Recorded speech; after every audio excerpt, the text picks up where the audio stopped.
সুপ্রিয় দর্শক, স্বচ্ছতা ও জবাবদিহিতার মধ্য দিয়ে সুশাসন প্রতিষ্ঠার ব্রত নিয়ে আয়োজিত তথ্যভিত্তিক সচিত্র প্রতিবেদনমূলক অনুষ্ঠান শেষ কোথায় এর পক্ষ থেকে আমি সৈয়দ মাহমুদুল ইলা আপনাদের জানাই সাদর আমন্ত্রণ। আমাদের আজকের বিষয় বরগুনা জেলা প্রশাসনের ভ্রাম্যমাণ আদালতের বিভিন্ন কার্যক্রম নিয়ে। আসুন আমাদের মূল অনুষ্ঠানে।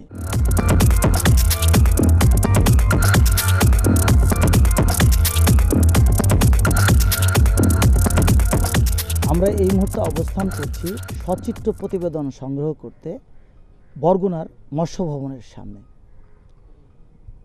জেলা প্রশাসনের ভ্রাম্যমাণ আদালতের নির্বাহী ম্যাজিস্ট্রেট মহোদয় আজকে ভোর থেকে একটি অভিযান পরিচালনা করেন। সেই অভিযানের মাধ্যমে বেশ কিছু আপনারা দেখতে পাচ্ছেন যে এখানে জাল আটক করা হয়েছে। আমরা এ ব্যাপারে কথা বলছি। আপনার নাম? আমি তরফদার সোহেল রহমান, সহকারী কমিশনার ভূমি, বরগুনা সদরে কর্মরত আছি। এই যে আমরা এখানে দেখতে পাচ্ছি যে বেশ কিছু জাল আপনি এখানে ফেলে রেখেছেন, এই জালগুলো কেন এখানে এনেছেন? আসলে এটা হচ্ছে বেন্দি জাল বলে একটা, যেটা আমাদের পায়রা নদী থেকে আজকে সকালে ধরেছি। এটাতে যত প্রকারের বড় মাছ, ছোট মাছ যা আছে সব কিছুই ধরা পড়ে এখানে, যার জন্য আমাদের মাছের অকাল যেটা হচ্ছে সেটা আমরা এই কারণে আর কি ধরেছি আর কি। এই জাল যখন আপনারা ধরেছেন বা আটক করেছেন, তখন কি জালের সাথে যারা এই কাজ করছিল তাদেরকে গ্রেপ্তার করতে পেরেছেন? এরা খুবই আগে থেকে ধূর্ত, এবং এরা যখনই আমাদের ট্রলার আসে, যেহেতু আমাদের ফোর্স থাকে, ওরা দেখে দূর থেকে অতি দ্রুত, ওদের ইঞ্জিন চালিত ট্রলার, ওরা দ্রুত পালিয়ে যায়। ওদেরকে ধরাটা আসলে খুবই টাফ ব্যাপার। তো আমরা ধরতে পারিনি, কিন্তু জালগুলো আমরা ধরতে পেরেছি আর কি। ওরা ওইভাবে চলে যায়, আমরা জালগুলো নিয়ে আসি। এখন আপনি কি সিদ্ধান্ত নিচ্ছেন? আমি যেহেতু এই জালগুলো অবৈধ, আমি এগুলো পুড়িয়ে ফেলবো এগুলো।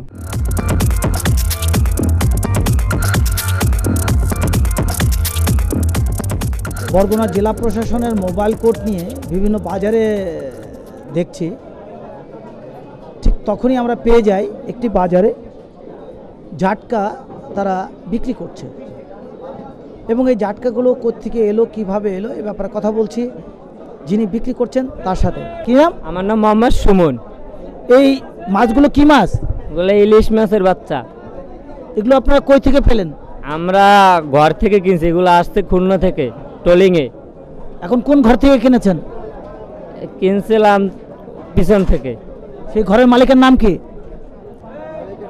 ওই চেয়ারম্যানের ঘর থেকে। চেয়ারম্যানের পনু। নাম কি? পনু, জরুল পনু। হ্যাঁ, তার কাছ থেকে কতগুলো আপনি কিনেছেন? এই দুটো কিনছে, এর ভিতরে কোনো বাইরে এসছে আর কি, কেলা মাছের ভিতরে কোনো। আর কে কে কিনেছে? আর কেলা মাছ তো আমরা সবাই কিনে থাকি, হয়তো দুই একটাই বাজে, দুই একটাই বাজে না। আপনি কি জানেন যে এটা বিক্রি করা অন্যায়? অন্যায়, আর কোনো সময় বিক্রি করবো না। কথা বলছি জেলা প্রশাসনের ভ্রাম্যমাণ আদালতের নির্বাহী ম্যাজিস্ট্রেট মহোদয়ের সাথে। এই যে এরা যে জাটকা বিক্রি করছে বা ইলিশ মাছের বাচ্চা বলছে বিক্রি করছে, তারা স্বীকারও করছে এটি অন্যায়। এ ব্যাপারে আপনারা কি ব্যবস্থা গ্রহণ করছেন? আপনারা জানেন যে সরকার যে মৎস্য রক্ষা আইন করছে 1950, এবং তার আলোকে বিধিমালা হয়েছে 1985, যেখানে সুস্পষ্টভাবেই বলা আছে যে 23 সেন্টিমিটার বা 9 ইঞ্চির নিচে কোনো ইলিশ মাছ ধরা যাবে না, যেটাকে আমরা জাটকা বলি। আইনত এটা খুবই অপরাধ। তো এই জন্যে আমরা এটা মোবাইল কোর্টে আমলে নিচ্ছি। 2000 টাকা জরিমানা করলাম আমি তাকে, অত্র আইনের 5 ধারা অনুসারে। অনাদায়ে তাকে 3 মাসের কারাদণ্ড। আমাদের দেশের বিপুল পরিমাণ মাছের চাহিদা এই স্থান থেকে পূরণ হয়ে থাকে। তা আমাদের ধারণা ছিল যে এই সকল বাজারে যে মাছগুলো বিক্রি হবে সে মাছগুলোতে কোনো ফরমালিন মিশানো থাকবে না, কিন্তু তারপরেও আমাদের কেন যেন সন্দেহ হলো। আমরা একটি বরফ কারখানাকে পরীক্ষা করতে যাই, এবং এই যে ফরমালিন আছে, এই বরফ যখন বাজারে বিক্রি করছে, মাছের গায়ে সেই বরফ দেওয়া হচ্ছে, এবং এখন যে মাছগুলো এখানে আমরা পরীক্ষা যদি করি, তাহলে প্রতিটা মানুষেতেই মাছেই দেখা যাবে যে ফরমালিন আছে। আমরা এই ব্যাপারে কথা বলছি বিএসটিআর ঊর্ধ্বতন কর্মকর্তার সাথে। কি নাম আপনার? মনির হোসেন। আপনি এখানে পরীক্ষা করে কি পেলেন? বরফের সাথে যে টিউব আকৃতির লিকুইডগুলি মিক্স করা হয়, সেই টিউব আকৃতির লিকুইড আমরা সরাসরি ডিপ ফ্রিজ থেকে পেয়ে সেটাকে টেস্ট করেছি। টেস্ট করে ক্রোমাটোপিক acid test, AOSC method, official মেথডের মাধ্যমে আমরা ফরমালিন টেস্ট করলাম, এবং ফরমালিন টেস্টের উপস্থিতি ওখানে শনাক্ত করলাম। কথা বলছি এই প্রতিষ্ঠানের মালিকের সাথে। আপনি কি দেখেছেন যে আপনার এই প্রতিষ্ঠানে ফ্রিজের ভিতরে যে ব্যাগগুলো ছিল সেটা পরীক্ষা করে ফরমালিন পাওয়া গেছে? এটা নষ্ট স্যার, খারাপ জিনিস। তাহলে ফরমালিন খারাপ? জি। এবং এখানে যে আছে এটা তো দেখছেন, স্যারে তো বসে আছে। আপনি এই যে রেখেছেন এটাকে ঠিক করছেন না অন্যায় করছেন? এটা অন্যায় স্যার, ভবিষ্যতে ধরনের অন্যায় করবেন? আমি আর জিন্দগিতেও করবো না স্যার। কথা বলছি ভ্রাম্যমাণ আদালতে নির্বাহী ম্যাজিস্ট্রেট মহোদয়ের সাথে। এই যে আমরা দেখতে পেলাম যে একটি বরফ প্রতিষ্ঠানে তারা বরফের সাথে ফরমালিন মিশাচ্ছে, এই ব্যাপারে আপনি কি সিদ্ধান্ত গ্রহণ করছেন? আমি এটা পিওর ফুড অর্ডিন্যান্স 1959 অনুসারে তাকে আমি দোষী সাব্যস্ত করছি এবং উনি দোষ স্বীকারও করছেন। আমি তাকে 20,000 টাকা জরিমানা করছি, অনাদায়ে তাকে 6 মাসের কারাদণ্ড দিচ্ছি। প্রিয় দর্শক, আপনারা যারা এই ব্যবসার সাথে জড়িত, আপনাদের কাছে আমাদের সবিনয় অনুরোধ থাকবে, এই ধরনের একটি জেলায় যেখানে চারিদিকে সাগর, সমুদ্র এবং নদী, সেই জেলার অন্তত কেউ আশা করে না যে এখানকার মাছে ফরমালিন থাকবে। আপনারা যারা এই ব্যবসার সাথে জড়িত, আপনারা এই বিষয়টি পরিত্যাগ করুন।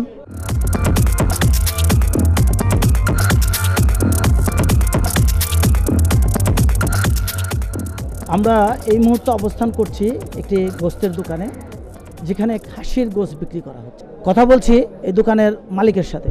কি নাম আপনার? আমার নাম মোহাম্মদ শাহজাহান শরীফ। আপনি কতদিন যাবত গোস্তের ব্যবসা করেন? 56 বছর ব্যবসা করি। আপনি কি দেখতে পাচ্ছেন আপনার এই গোস্তের দোকানে যে পাথর, সে পাথরের ওজন কম আছে? হয় আধা কেজিতে একটু টান আছে, কম আছে। আপনি গোস্ত কত করে বিক্রি করতেছেন কেজি? 300 টাকা। যখন আপনি ক্রেতাকে গোস্ত দিচ্ছেন, সে কি আপনাকে টাকা কম দিচ্ছে 300? না, আপনি জানেন যে আপনার পরিমাণ কম আছে? এটা কম আছে না আছে আমি দেখেই নেই। আমি প্লিজ, তাহলে আপনি বললেন যে হলে গিয়া আমরা এইভাবে দিই। কেন আপনি বেশি দিবেন কেন? বেশি দেবো না, গোস্তের কাঁচামাল তো একটু বেশি দেওয়া দরকার। কেন আপনার চুরির অভ্যাস আছে বলে আপনি বেশি দিচ্ছেন? এই অভ্যাস আমার নেই। তাহলে এই যে আপনি যে কম দিচ্ছেন, এটাকে ঠিক করছেন না অন্যায় করছেন? এটা আমি অন্যায় করছি। আপনার অন্যায় স্বীকার করছেন? অন্যায় স্বীকার করছি। এই যে আপনি দেখতে পাচ্ছেন যে এখানে ওজনে কম দিচ্ছে এবং গোস্ত সে বিক্রি করছে 300 টাকা কেজি, কিন্তু যে ক্রেতা তাকে যে কম দিচ্ছে এবং কমের যে প্রবণতা, এটা বন্ধ করার জন্য আপনি কি ব্যবস্থা গ্রহণ করছেন? ওজনে কারচুপি একটা বড় ধরনের অপরাধ এবং সরকারের এখানে সংশ্লিষ্ট আইনও আছে। আমি এখানে আমার ভ্রাম্যমাণ আদালতে ওনাকে দোষী সাব্যস্ত করছি। আপনি জানেন উনি নিজেও দোষ স্বীকার করছেন। এটা দণ্ডবিধিতেও অপরাধ। তবে আমি standard weights and measures 1982 ordinance, এই আইন অনুসারে ওনাকে আমি 5,000 টাকা জরিমানা করছি, উক্ত আইনে 45 ধারা অনুসারে। অনাদায়ে তাকে 3 মাসের কারাদণ্ড দেওয়ার ইয়ে করছি। আমরা যখন গোস্তের বাজারে ওজন দেখছি, ঠিক সেই সময় আমাদের চোখে পড়ে যে সকল খাসি বা ছাগল, ভেড়া বা পাঠা, যেটাই বলুন আপনারা, জবাই করছে, তখন দেখি যে সেখানে খুব ছোট ছোট বাচ্চাগুলোকে জবাই করা হচ্ছে। বরগুনা জেলার উপজেলা সিনিয়র ইন্সপেক্টরের সাথে। কি নাম আপনার? পরেশ চন্দ্র হাওলাদার। আপনার দায়িত্বটা কি? এই অ্যানিমাল স্লোটার অ্যাক্টে যে 2 বছরের নিচের ছাগল, ভেড়া এগুলা জবাই হচ্ছে কিনা এগুলো দেখা। আপনি কি কখনো এসে সেগুলো দেখেছেন? হ্যাঁ, মাঝে মাঝে আমি দেখেছি, তবে ওনাদেরকে বলেছি যে এগুলো আপনারা করবেন না, করলে আমি আপনার বিরুদ্ধে মামলা দায়ের করবো। ইতিমধ্যে আমার 7টা মামলা দেয়া আছে এই অ্যাক্টে। আচ্ছা, আজকে আপনি কি এখানে কোনো ছোট বাচ্চা দেখতে পেয়েছেন? হ্যাঁ, পেয়েছি। কতগুলো হবে? 4-5টা। এবং তাদের বয়স কি পরিমাণ হতে 2 পারে? বছরের নিচে। কত হতে পারে? 6-7 মাস এরকম। এই যে 6-7 মাসের বাচ্চা এটা জবাই করে এর গোস্ত বাজারে বিক্রি করা কি আইনসম্মত না আইনের পরিপন্থী? আইন পরিপন্থী। কি নাম? আলম শরীফ। কতদিন যাবত এই গোস্তের ব্যবসা করেন? ব্যবসা করি স্যার প্রায় 30 থেকে 35 বছর। আপনি যে বাচ্চাগুলোকে জব করছেন, এই বাচ্চাগুলোর বয়স কীরকম হবে? এই বাচ্চাগুলি বল স্যার এখন 6 মাস 7 মাস। এই সকল বাচ্চাকে জব করার আইন আছে? না স্যার, এগুলো আইন নেই স্যার। 2 বছরের নিচে খাসি, ভেড়া, ছাগল এরা জবাই করে বিক্রি করছে এবং ইতিপূর্বেও করেছে। তে আইন আছে যে 2 বছরের নিচে কোনো ছাগল, ভেড়া, খাসি জবাই করা যাবে না। এ ব্যাপারে এবং উনি তার অপরাধও স্বীকার করছেন, এ ব্যাপারে আপনি কি ব্যবস্থা গ্রহণ করছেন? অ্যাকচুয়ালি এটা স্যানিটারি ইন্সপেক্টরদের কঠোর তদারকির মাধ্যমে এগুলো নিয়ন্ত্রণ করা উচিত। ওনাদের প্রতিদিন এগুলো যদি সরজমিনে তদন্ত করে তাহলে এটা বন্ধ হবে। তো আমি যেহেতু আজকে মোবাইল কোর্টে এটা ধরা পড়ছে, আমি দণ্ডবিধিতে ওনাকে দোষী সাব্যস্ত করছি এবং 2,000 টাকা জরিমানা করছি তাৎক্ষণিকভাবে, এবং যে ছাগলগুলো আছে এগুলো বাজেয়াপ্ত করে থানায় পাঠানোর নির্দেশ দিচ্ছি। ওনাদের 4 মাসের কারাদণ্ড দিচ্ছি। প্রিয় দর্শক, আমাদের দেশে অলিতে গলিতে বড় বড় প্রতিষ্ঠানে ছাগল, গরু, ভেড়া বিভিন্নভাবে জবাই করে তার গোস্ত বিক্রি হচ্ছে। আমরা সবিনয়ে অনুরোধ জানাবো আপনাদের কাছে, আপনারা যারা এই ব্যবসার সাথে জড়িত, আপনারা এই ধরনের অন্যায় কাজটি করবেন না। কোনো অবস্থাতেই 2 বছরের নিচে গরু, ছাগল, ভেড়া, পরকি কোনোটাই জবাই করবেন না। আর যদি করেন তাহলে আইন কোনো অবস্থায় আপনাকে ছেড়ে দেবে না। আপনার 10 দিন, কিন্তু আইন কোনো না কোনোভাবে একদিন আপনাকে পেয়ে যাবে এবং সেদিন কোনো অবস্থাতেই আপনি মুক্তি পাবেন না।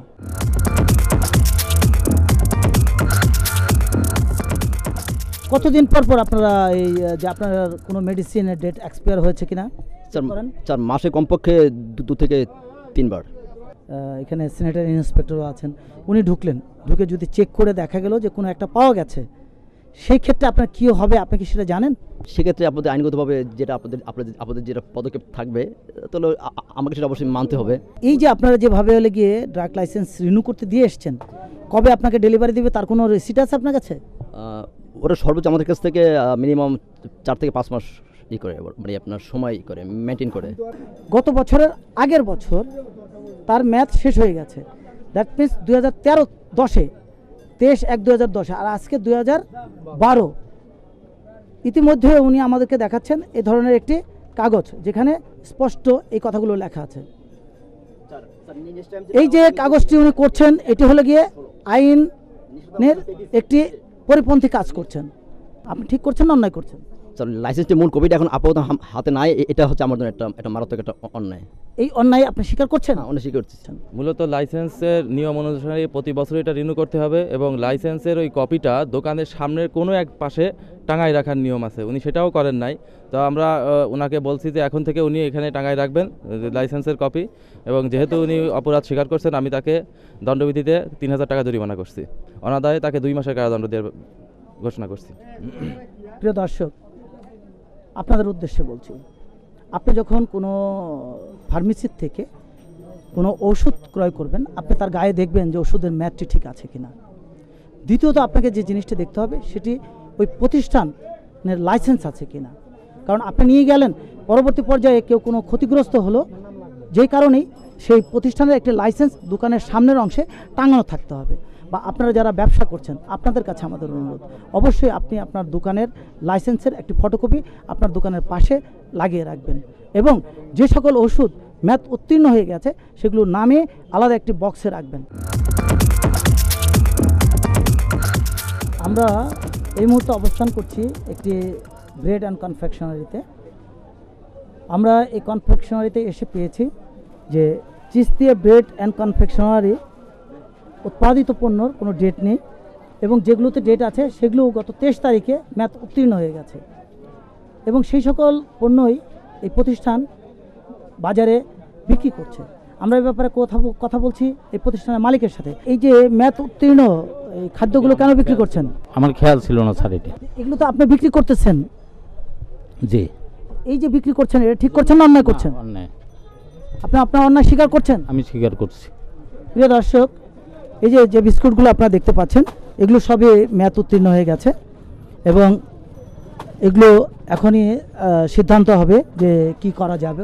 এটা অবশ্যই কেনার সময় ক্রেতা যারা, তারা অবশ্যই দেখবে যে পণ্যের সঠিক মেয়াদ আছে কিনা। অনুরূপভাবে যিনি বিক্রেতা, তারও উচিত যে তার কোন পণ্যটা মেয়াদ আছে, যেটা মেয়াদ ওভারকাম হয়ে যাবে সাথে সাথেই সেটা দোকান থেকে সরাই ফেলতে হবে, দোকানেই রাখা যাবে না।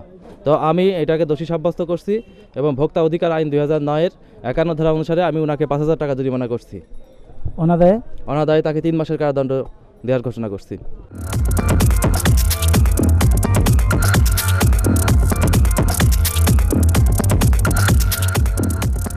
প্রিয় দর্শক, আপনারা দেখতে পাচ্ছেন যে আমরা একটা বেকারিতে এসেছি। সেই স্থানটিতে এসে আমরা দেখতে পাচ্ছি যে প্রচণ্ড নোংরা অবস্থা, এবং সেইখানেই আপনারা দেখতে পাচ্ছেন যে একজন লোক খালি গায়ে, হাতে কোনো হ্যান্ড গ্লোভস নেই, কীভাবে সে এই জিনিসগুলোকে মাখছে। আমরা তার সাথে কথা বলছি। কি নাম আপনার? কতদিন যাবত এখানে কাজ করেন? এই যে কী বানাচ্ছেন? বিস্কিট। কি বিস্কিট? হ্যাঁ, কি কি দিচ্ছেন এর সাথে? ডালডা আর তেল। ডালডা আর তেল, আটা আর কিছু। এগুলো কি আপনার পাশে রেখেছেন? এটা কি তেল? এটি তেলটা নাম আমি বলতে পারি না। এটা কি এরকম করে করতেছেন? এটা আপনার এই শরীরের ঘাম টাম সবই তো এটার ভিতরে লাগতেছে। এটা তো আমার ঘাম না, এটা তো আমি খালি খালি গায়ে কাম করতেছি এই গরমের ভিতরে। তো এইভাবে কি করার নিয়ম আছে? না। তা আপনি করতেছেন কেন? করি গরম লাগাই লেগে। প্রিয় দর্শক, আপনারা দেখেন যে এই জিনিসটি যে তৈরি করছে, এটা দিয়ে তারা বিস্কিট তৈরি করবে, কিন্তু কিভাবে আপনারা দেখুন তার হাতের অবস্থা। আমরা কি খাচ্ছি, আমাদেরকে কি খাওয়াচ্ছে, আমাদের নিজেদের অজান্তে আমরা আমাদের সোনামণিদেরকে কি খাওয়াচ্ছি। প্রিয় দর্শক, আপনি আমরা যদি সচেতন না হই, তাহলে এই ধরনের অপরাধীরা তাদের কাজ অহরহ চালিয়ে যাবে। আপনি যদি এই ধরনের খাবার বন্ধ করেন, আপনার পরিবার পরিজন এটা ত্যাগ করে, তাহলেই হয়তো বন্ধ হবে এদের এ ধরনের অসৎ পন্থা অবলম্বন। আর যদি তা না করেন, তাহলে এদের পন্থা চলবে এবং এরা রাতারাতি কালো টাকার মালিক হবে। তাই সংশ্লিষ্ট প্রশাসনের কাছে আমাদের জোর দাবি, এ ধরনের অপরাধীর দৃষ্টান্তমূলক শাস্তি হবে, এমনটাই আশা করে এদেশের প্রতিটি মানুষ। আমরা যখন এই বেকারিতে প্রতিবেদন সংগ্রহ করতে আসি, তখন সেই মুহূর্তে আমরা পেয়ে যাই বেশ কিছু রং পেয়ে যাই, যে রঙগুলো হাতে লাগানোর পরে আমরা যখন এটিকে হাতে ঘষা দিচ্ছি, তখন মনে হচ্ছে যে আমরা বালি হাতে করে নিয়ে সে বালি নিয়ে খেলছি এবং এখানে ধার ধার সৃষ্টি হচ্ছে। এখানে আছেন বিএসটিআর একজন কর্মকর্তা, আমরা তার সাথে কথা বলছি। এই যে আপনি আপনার হাত পাচ্ছেন, যে কী পাচ্ছেন এখানে? এখানে হালকা বালি বালি অনুভব হচ্ছে, আর রংটা মনে হচ্ছে যে বাড়তেছে, খালি বাড়তেছে, মানে রংটা সিনথেটিকের মতো মনে হচ্ছে। তো এইটা কি খাওয়ার যোগ্য নাকি খাওয়ার অযোগ্য? অযোগ্য, এটা খাওয়ার যোগ্য না। কথা বলছি, এখানে আমরা পেয়েছি উপজেলা স্যানিটারি ইন্সপেক্টরকে, আমরা তার সাথে। এই যে আমরা দেখতে পাচ্ছি এখানে বেশ কিছু রং, কিছু জেলি এবং আরও কিছু জিনিস আছে, এই জিনিসগুলো কি? জিনিসগুলো রাসায়নিক দ্রব্য, এগুলো ফুড কম্পোজিশন নাই এবং এটা বিশুদ্ধ খাদ্য আইনের পরিপন্থী। আমরা কথা বলছি এই প্রতিষ্ঠানের ম্যানেজারের সাথে। কি নাম আপনার? শিমুল। কতদিন যাবত আপনি এই প্রতিষ্ঠানে আছেন? দীর্ঘ 5 মাস যাবত কাজ করতেছি। এই যে আপনি 5 মাস যাবত কাজ করতেছেন, এখানে এই যে রং ব্যবহার করছেন কেন? আসলে স্যার, এটা রংটা ব্যবহার করা হয় যে কালার, একটা কেকের একটা কালার আছে, ওই কালারটা আসার কারণে। এখন যদি কালার না দিয়ে আপনি কেক তৈরি করেন, তাহলে বাজারে খাবে না? খাবে স্যার। তাহলে আপনি সেটা না করে রং দিচ্ছেন কেন? স্যার, এটা অপরাধ, যদিও ঠিক আছে। এটা অপরাধ? জি। বুঝতে পারেন যে অপরাধ? জি। এখানে আমরা দেখতে পাচ্ছি যে জেল রেখেছেন, এই জেলগুলো দিয়ে কি? জেল না দিলে ওই যেটার ভিতরে ওইটা রাখা হয়, ওইটা মানে ছাড়ে না। এটা দেওয়ার কারণে কেকটা মানে ওই হাত থেকে সরে আসে। কি কোনো খাওয়ার অনুমতি আছে? অনুমতি নাই স্যার। অনুমতি নাই, সেটা আপনি মানুষকে খাওয়াচ্ছেন কেন? এটা একদম অপরাধ। আচ্ছা, এই আমরা দেখতে পাচ্ছি আপনারা এখানে হলো গিয়া বিস্কিটের এই পর্যন্ত আপনারা এই পর্যন্ত হাত মিশিয়ে, আপনাদের মেশিন নেই? মেশিন আছে স্যার। কিন্তু হাত দিয়ে করাচ্ছেন কেন? হাত দিয়ে মানে প্রথমে এটা ডালটা মিক্সার করা হয়েছে। তার শরীরের ঘাম, তার নাকের ঘাম, চোখের ঘাম সবই এখানে পড়তেছে এবং এই তারপরে মানুষকে খাওয়াচ্ছেন এবং তার শরীরে বিভিন্ন ধরনের রোগ জীবাণু থাকতে পারে, আপনি তাকে দিয়ে এটা করাচ্ছেন কেন? এই যে অপরাধ আপনি বলছেন, এখানে আমরা দেখতে পেলাম যে আপনি যেখানে চিনি গুঁড়া করছেন সেই জায়গাটা অত্যন্ত নোংরা। এ ব্যাপারে কি করবেন বলেন? ব্যাপার কি করা যায়, আমার শাস্তি হওয়া উচিত আর কি। আপনি বোঝেন আপনার শাস্তি হওয়া উচিত? জি। প্রিয় দর্শক, এই আমার হাতে যে রঙগুলো দেখতে পাচ্ছেন, এই কাপড়ের রং বিস্কিটে মিশিয়ে বাজারজাত করছে। এই কাপড়ের রং যদি কেউ খেয়ে ফেলে, তাৎক্ষণিক তার লিভারে এই রংটি গিয়ে লিভারের প্রচুর পরিমাণে ক্ষতি হতে পারে এবং এমনকি দুরারোগ্য ব্যাধি, ক্যান্সার পর্যন্ত হতে পারে। আপনারা দেখতে পাচ্ছেন এখানে জেল, এই জেলগুলো ওনারা বলছেন ডিমের দাম বেড়ে গেছে, ডিমের পরিবর্তে এখন এই ধরনের জেল ব্যবহার করছে এবং উনি নিজেই বলছেন যে এই জেল অনুমোদন নেই ব্যবহার করা এবং এটা খাওয়া যায় না, কিন্তু তারপরও আপনাকে আমাদেরকে খাওয়াচ্ছে। আমাদের শিশু বাচ্চারা পর্যন্ত খাচ্ছে, আমাদের ঘরে বৃদ্ধ বাবা মা খাচ্ছে, আমাদের হসপিটালে বা ক্লিনিকের বেডে যারা শায়িত আছেন অসুস্থ অবস্থায় তারা খাচ্ছেন। আমরা সংশ্লিষ্ট প্রশাসনের কাছে জোর দাবি জানাবো, এই ধরনের স্বার্থন্বেষী মহলের দৃষ্টান্তমূলক শাস্তি হবে, এমনটাই আশা করে এদেশের প্রতিটি মানুষ। আমরা এই প্রতিবেদন সংগ্রহ করতে এসে পেয়েছি ভ্রাম্যমাণ আদালতের নির্বাহী ম্যাজিস্ট্রেট মহোদয়কে, আমরা তার সাথে কথা বলছি। তো প্রথমত এগুলো মিক্সার মেশিনে করার কথা, মিক্সার মেশিনে না করে উনি নিজ হাতে করছেন। তারপরে ওনাদের অ্যাপ্রন পরা থাকবে, নিয়ম অনুযায়ী অ্যাপ্রন পরে আমরা একজনকে দেখেছি, আর বাকি কোনো কর্মীর অ্যাপ্রন পরা নাই। তো এই কার্যক্রম করার সময় অ্যাপ্রন অবশ্যই পড়তে হবে এবং হ্যান্ড গ্লোভসও নেই, এবং হ্যান্ড গ্লোভসও পড়তে হবে এবং মিক্সার মেশিনে এটা করতে হবে। এবং এই যে রং, এবং আপনিও দেখলেন যে জেলির বিষয়টা যেটা নিষিদ্ধ, এবং আমাদের স্যানিটারি ইন্সপেক্টরও বলেছে। তো উনি তো মানে পিওর ফুড অর্ডিন্যান্সে অপরাধ করছে, ভোক্তা অধিকার আইনেও অপরাধ করছে, দণ্ডবিধিতেও উনি একাধিক ধারায় উনি অপরাধ করেছে এবং উনি তো দোষ স্বীকার করছে। আমি ভ্রাম্যমাণ আদালতে ওনাকে 20,000 টাকা জরিমানা করছি এবং অনাদায়ে 6 মাসের কারাদণ্ড দেওয়ার ঘোষণা করছি। কথা বলছি বরগুনা জেলার জেলা প্রশাসক মোহাম্মদ মুজিবুর রহমান সাহেবের সাথে। ভোক্তা অধিকার আইন কিভাবে বাস্তবায়ন করছেন? আমরা এখানে ভোক্তা অধিকারের নিশ্চিত করার জন্য আমরা ভ্রাম্যমাণ আদালত পরিচালনা করছি এবং এ কাজে ভোক্তা সংরক্ষণ আইন মাধ্যমে যে বিধিগুলো আছে সেই বিধিগুলো আমরা ব্যাপকভাবে প্রচার করছি এবং আমরা ভ্রাম্যমাণ আদালতের মাধ্যমে যাতে মানুষ তাদের অধিকার সম্পর্কে সচেতন হয় সেই ব্যাপারে আমাদের কার্যক্রম অব্যাহত রয়েছে এবং এই ব্যাপারে আমরা সচেতনামূলক সভাও করেছি এবং ভ্রাম্যমাণ আদালত পরিচালনা করছি। ভোক্তা অধিকার আইন, এই আইনটা কিন্তু আসলে সম্প্রতি করা হয়েছে এই বর্তমান সরকারের সময়। কেননা ভোক্তা অধিকার আইনটা এর আগে মানুষের যে ভোক্তার যে একটি অধিকার আছে এই বিষয়টা কিন্তু আসলে আমাদের সেভাবে আমাদের মধ্যে আসে নাই, আমরা এটা নিয়ে চিন্তা করিনি।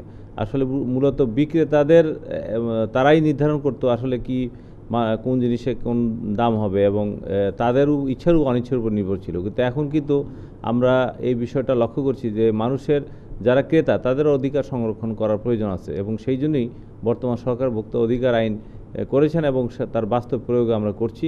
মানুষ এখন জানছে যে এই ধরনের একটি আইন আছে এবং তারা এই ব্যাপারে সচেতন। মোবাইল কোর্ট পরিচালনা করায় আপনার জেলার জনসাধারণ কতটুকু উপকৃত হচ্ছে বলে আপনি মনে করেন? আমাদের প্রচলিত যে বিচার ব্যবস্থা সেখানে দীর্ঘসূত্র একটু এটা প্রক্রিয়াগত কারণে একটি সময় সাপেক্ষ বিচার, কিন্তু ভ্রাম্যমাণ আদালতে আসলে তাৎক্ষণিকভাবে অপরাধ সংঘটিত সাথে সাথেই সেখানে একটি বিচারের ব্যবস্থা থাকে এবং যেটা বেশ কার্যকরী এবং যেহেতু এটা প্রকাশ্যে এই বিচারটা হয় সবাই এই অপরাধ সংঘটিত অপরাধ এবং তার অপরাধের যে বিচারের যে ব্যবস্থা আছে এবং যে সাজার ব্যবস্থা আছে এটা সবাই জানে, যিনি অপরাধ করেন তিনিও জানেন, যারা এই ঘটনার প্রত্যক্ষদর্শী তারাও জানেন এবং এর একটি বাস্তব একটি আছে, এটার ফলাফল আছে। কেননা আসলে বিচার যে করে, বিচারে যে করার পরে যে বিচারে যে একটা অপরাধের যে বিচার হয় এইটা কিন্তু প্রদর্শন করার প্রয়োজন আছে। যেহেতু এই ভ্রাম্যমাণ আদালতে তাৎক্ষণিকভাবে সাজা প্রদান করা হয় এবং তাৎক্ষণিকভাবে অপরাধ করলে সাথে সাথে যে ভ্রাম্যমাণ আদালত সেটা বিচার করতে পারে, এই বিষয়টা জানা থাকার কারণে যারা এই ধরনের অপরাধের সাথে করার সুযোগ মানে করতে অভ্যস্ত তারা এই আর অপরাধটা করে না এবং সাধারণ মানুষও কিন্তু এই ব্যাপারে যারা আছে তাদেরকে সতর্ক করে। প্রিয় দর্শক, আজকে যে বিষয়গুলো আপনাদেরকে দেখানো হলো এই বিষয়গুলো বরগুনা জেলা প্রশাসনের ভ্রাম্যমাণ আদালতের বিভিন্ন কার্যক্রম নিয়ে। জেলা প্রশাসন তাদের ম্যাজিস্ট্রেটদের মাধ্যমে নিয়মিত মোবাইল কোর্ট পরিচালনা করছে, ভোক্তা অধিকার আইন বাস্তবায়ন করছে। আমরা আশা করব আগামী দিনগুলোতেও তাদের এই চেষ্টা অব্যাহত থাকবে। আমাদের অনুষ্ঠান দেখে কেমন লাগলো জানিয়ে আমাদের কাছে লিখতে পারেন। আমাদের কাছে লেখার ঠিকানা প্রযোজক শেষ কোথায়, কক্ষ নম্বর 215, বাংলাদেশ টেলিভিশন ভবন, রামপুরা, ঢাকা। মোবাইল 01711525399। আমাদের আগামী অনুষ্ঠান দেখার আমন্ত্রণ জানিয়ে শেষ করছি। খোদা হাফেজ।